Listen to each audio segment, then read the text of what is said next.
Hello, my name is Dalton, and this is my friend Gersimran. Today we're going to be discussing the 1998 film Pleasantville. Gersimran, what do you think about it? I think the movie is very um, good. It proposes to a certain audience, which I think is the elderly audience, because or the more 18 plus audience, if you're watching the uncensored version, because it does have some very inappropriate scenes that is heavily mentioned, but has a deeper meaning if you really understand it. Mm. Uh, for those who don't know, can you give us a rundown of the film? All right, so Pleasantville is a 1998 film, like you said. It's basically a television show that called Pleasantville, and basically it's black and gray. And a Bud, the main character, basically goes to the town, brings change, and everything starts going colored. But then there's also people that are against the idea of change and want to make it so it's not like that. Some of the people like this, Big Bob, George, etc. And basically, after he brings this change, everyone starts to realize the impact of it. Basically just how good it was for the change to actually happen. Might still be people that were still against the idea, but it's still for majority of people it was a good change. Mm. Do you remember who directed the film? Gary Ross. Alright. Uh, what are some inferences you made about the film? What are some deeper meanings and metaphors and hidden patterns that stuck out to you? I would say throughout the film, there's a lot of inferences you can make. So such as the bench scene, where we can see Betty and George sitting on a bench, and then it also goes to Bill, which was Betty's initial lover, because we can see every single time Bill, yeah, when he's materialized within the show, he's really like emphasized on with Betty, because we can see Betty and Bill really have a emotional uh, emotional impact towards each other. So Betty loves George, or I mean Bill, because of the facial expressions and her facial structure. We can really infer that she likes George. I mean Bill, rather than George, and so that's what the bench scene really like emphasizes. Mm. It shows she's what the love of her life, and the change that Bud brought was for good, because she has love of her life, and she also has her husband, which is basically just uh I don't know, just good relationship. Mm. Uh, would you watch the film again? What?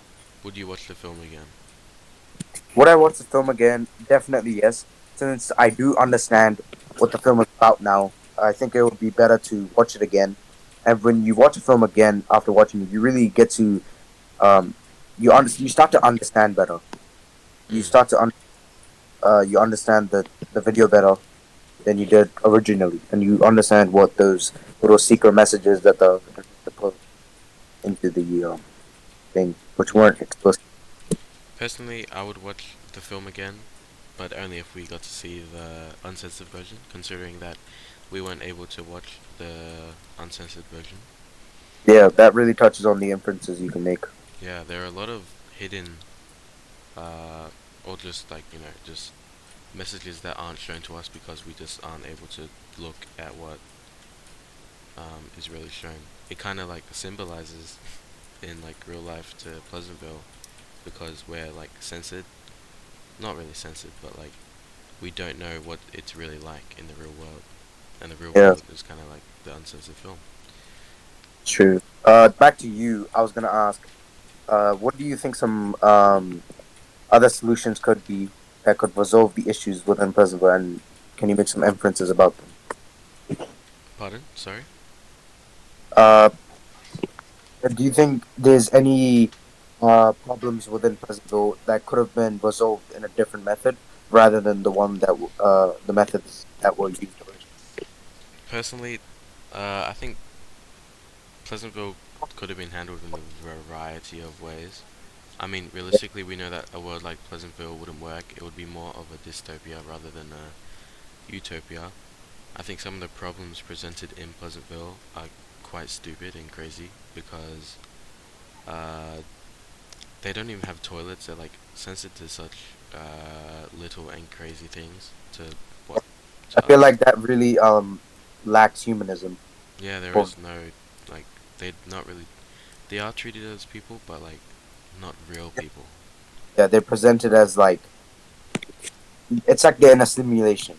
Yeah, things could have been solved better, but it Yeah, all worked out in the end. So I guess there's no real need to nitpick.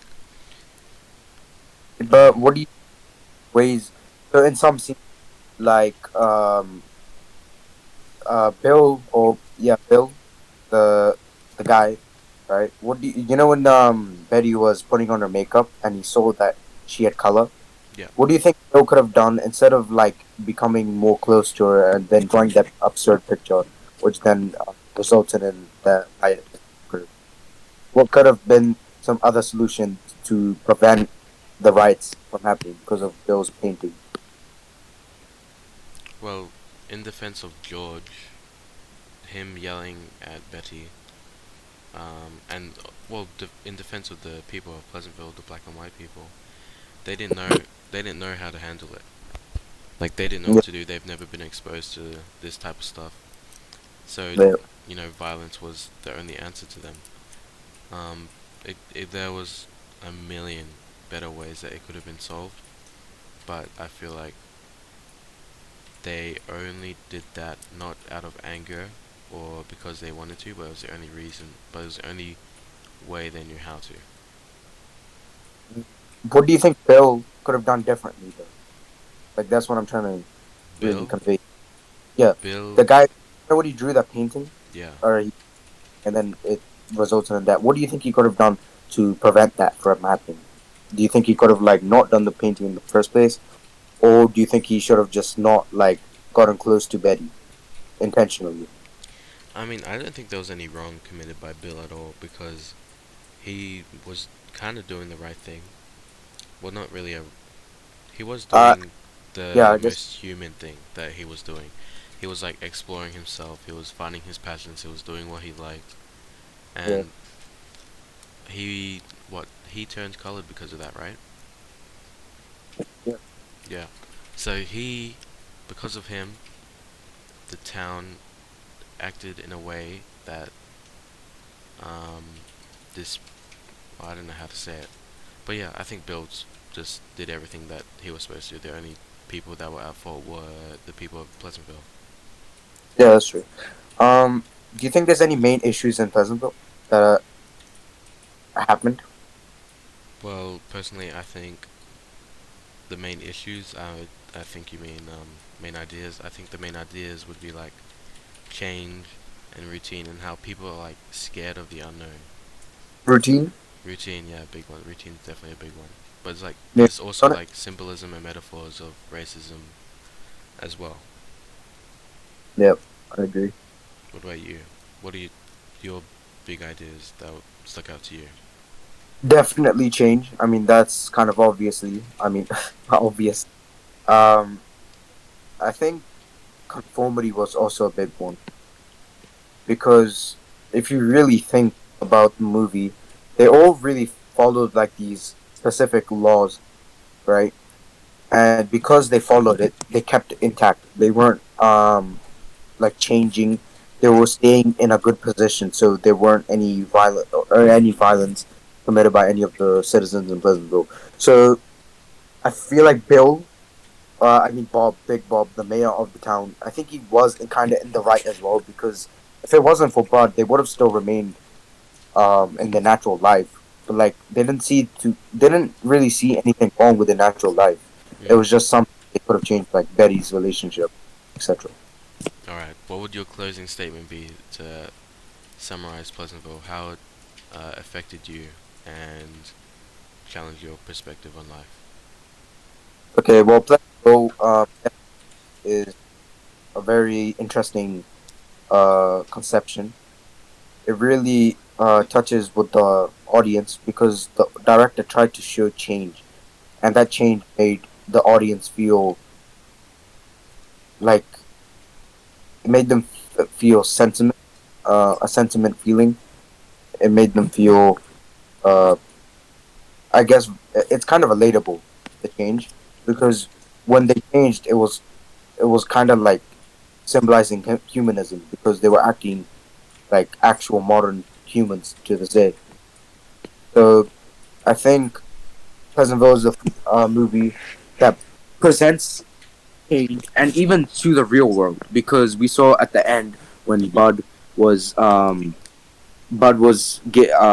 assisting his mother, and actually influenced his mother because of the discipline he got or learned from Pleasantville and his experience. Mm. Personally, I think Gary Ross has done a great job with the film. He's conveyed a lot of messages, um, and a lot of like different perspectives on life to people all across the world, young and old. Um, I think the film opens up your eyes a lot and Oh, helps us understand who we really are. yeah, I Uh, agree. well, I think that's the end of our podcast. Yep. We'll Hope you see. guys. Hope you guys enjoyed. We'll see you guys in the next one. Bye. Bye bye.